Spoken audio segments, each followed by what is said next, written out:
I'm not teaching, I'm publicly learning, but hi and welcome to Learning for the Life in the UK test at 520 while doing risk training. If you participate in the risk training, that's at your own risk. So, let's calculate through it again. What is written here? The UK is historically a Christian country. In the 2011 census, 59% of people identified themselves as Christian.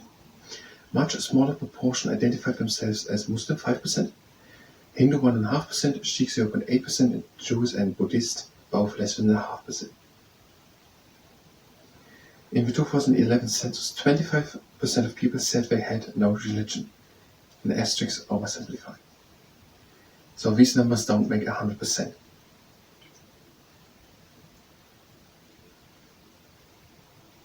We make around 93, 94%, 93%. 7% are missing. Is it enough for us to shoot a separate video in which we're going to say the outcome of the 2011 census to what people said, what we were believing in? These 7% are really a problem. And that means we're not going to do that.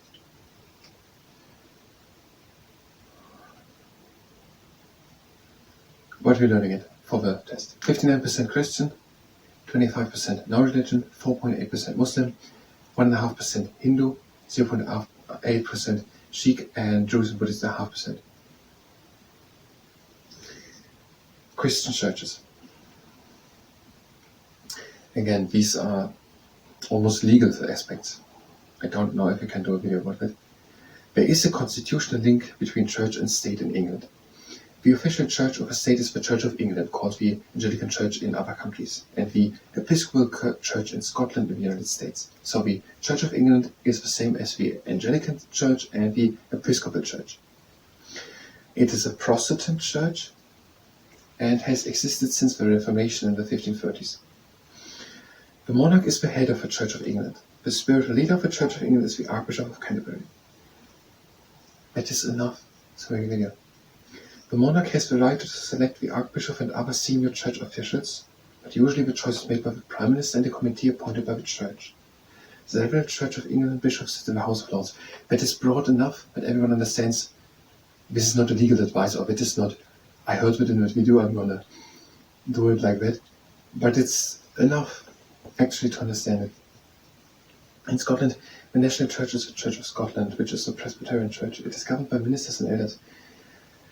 The chairperson of the General Assembly of the Church of Scotland is the moderator, who is appointed for 1 year only and often speaks on behalf of that church. There is no established church in Wales or Northern Ireland. Other Protestant Christian groups in the UK are Baptists, Methodists, Presbyterians and Quakers. There are also other denominations of Christianity, the biggest of which is the Roman Catholic. I think we can do a video about the Church of England, just broadly. Who's the head, the monarch? Who's the spiritual leader, the Archbishop of Canterbury? Who appoints the Archbishop of Canterbury, the monarch, but usually it's the Prime Minister with the Prime Minister and a committee appointed by the church. I'm gonna do it, but not now. So in the next video, we will do a little information video about the Church of England. If you're just for that here, then you can go directly to the next video. If not, and you're here actually for the risk training, then you can participate in risk training, but if you do so, it is at your own risk. We're having a good and stable stand, we're having your arms next to us, and the hands form to fists, and now we're doing the spotlight. We're bringing the fists up, and down. Heading it up, and down. And we're doing it again.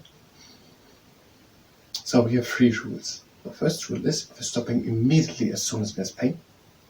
That's the last one here.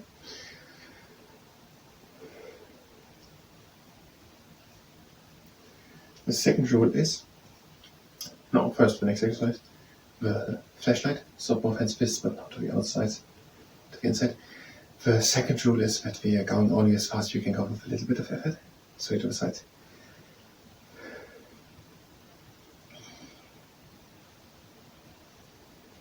Also last time. Now the magician flat hands and bring them to the inside and to the outside. And the third rule is that we're not overdoing it. We just want to strengthen the wrists, not to exhaust them. So if you feel like taking a break, you can do it at any moment. I'm going to announce 3-4 times the possibility of a break fits perfectly. Next exercise is the pancake flipper. Flat hands, we're opening them up.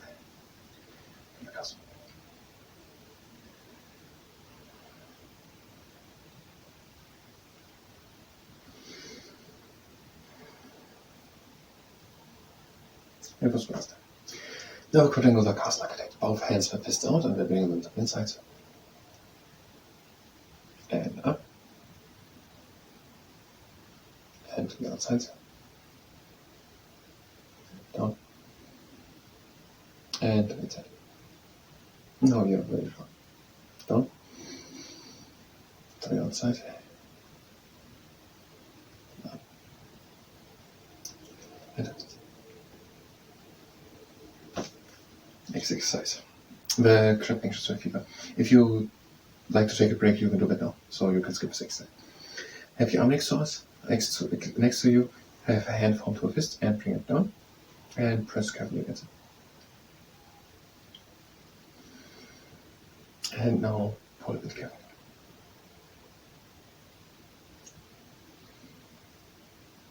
And press a bit from the top. And one more.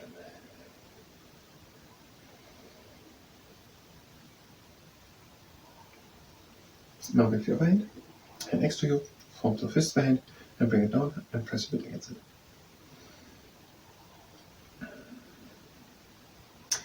Pull a bit from the outside and press a bit from the top.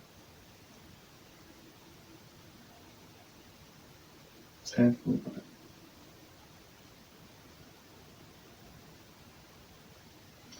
Next exercise, the T-Rex in the morning. Long hands out, long arms out, hands form to hands. Flat hand. And bring them down. And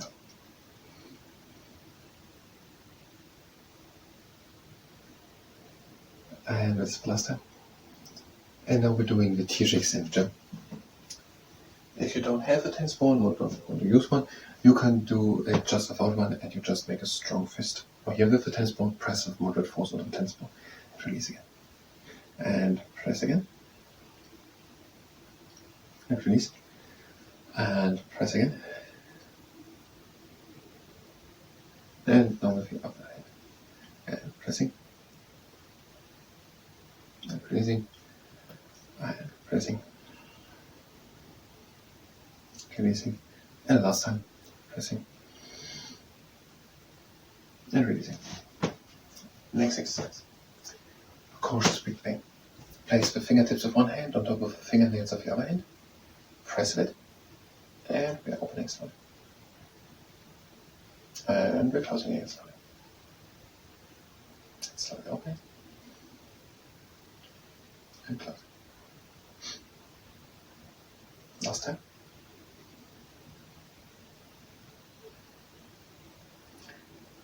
Now we're switching, and we're opening again slowly.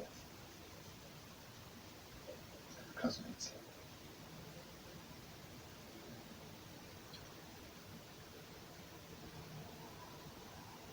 Last time.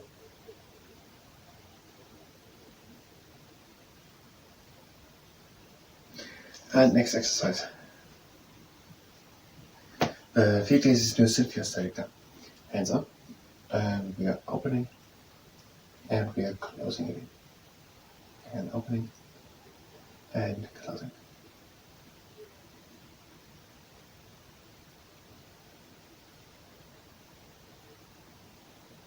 One last time. Next exercise, the frog testing water temperature. You can skip this exercise again. Hands next to us and we bring them down with flat fingers and up with strong fists. Again, down with flat fingers and up with strong fists.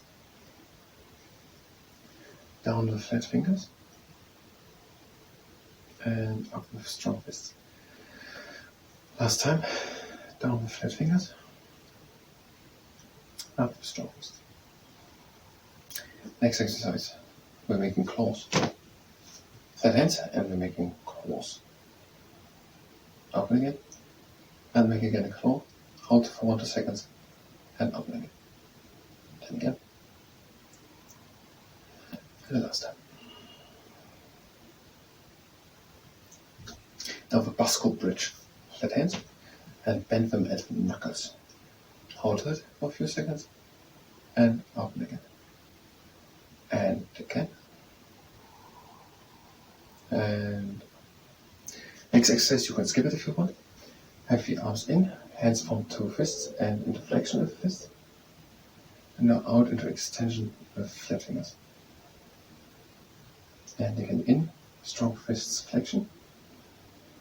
And out, extension, flat fingers. Again in, strong fists flexion. Out, extension, flat fingers. Last time, in, strong fists flexion. And out, extension, flat fingers. And we're ending here. And the next exercise, the ice axe. Flat hand, bend it at your knuckles. And press that all together.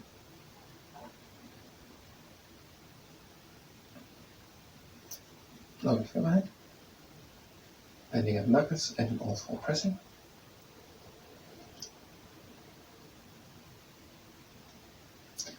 And we're at the last exercise, the world lifter. Go to step stand, arms long. The fists and these fists, strong fists to the inside. Now to the outside and flaming fingers. This is world lifter. This is the unfolding rocket booster. Excellent. To the inside again, strong fists, and to the outside, flat fingers. And to the inside, strong fists. And to the outside. One last round. And to the outside. Extension with flat fingers.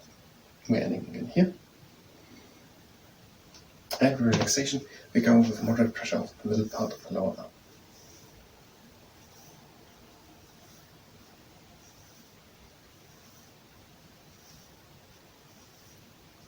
Last time.